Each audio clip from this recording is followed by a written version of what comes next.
real talk, hindi ka mabait. Ginagamit ka lang at pumapayag ka. Masakit? Oo, pero totoo. Kasi kung lagi kang oo, wala kang boundaries. Tuwing nagsayas ka kahit ayaw mo, pinipili mong talikuran ang sarili mo. Hindi yan kabutihan, self-betrayal yan. Nakakahiya tumanggi. Baka magalit sila. So mas importante sila kaysa sayo.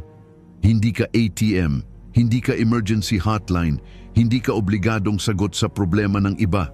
Ang totoo, gustong-gusto ka nila kapag useful ka, pero subukan mong tumanggi, bigla kang masama.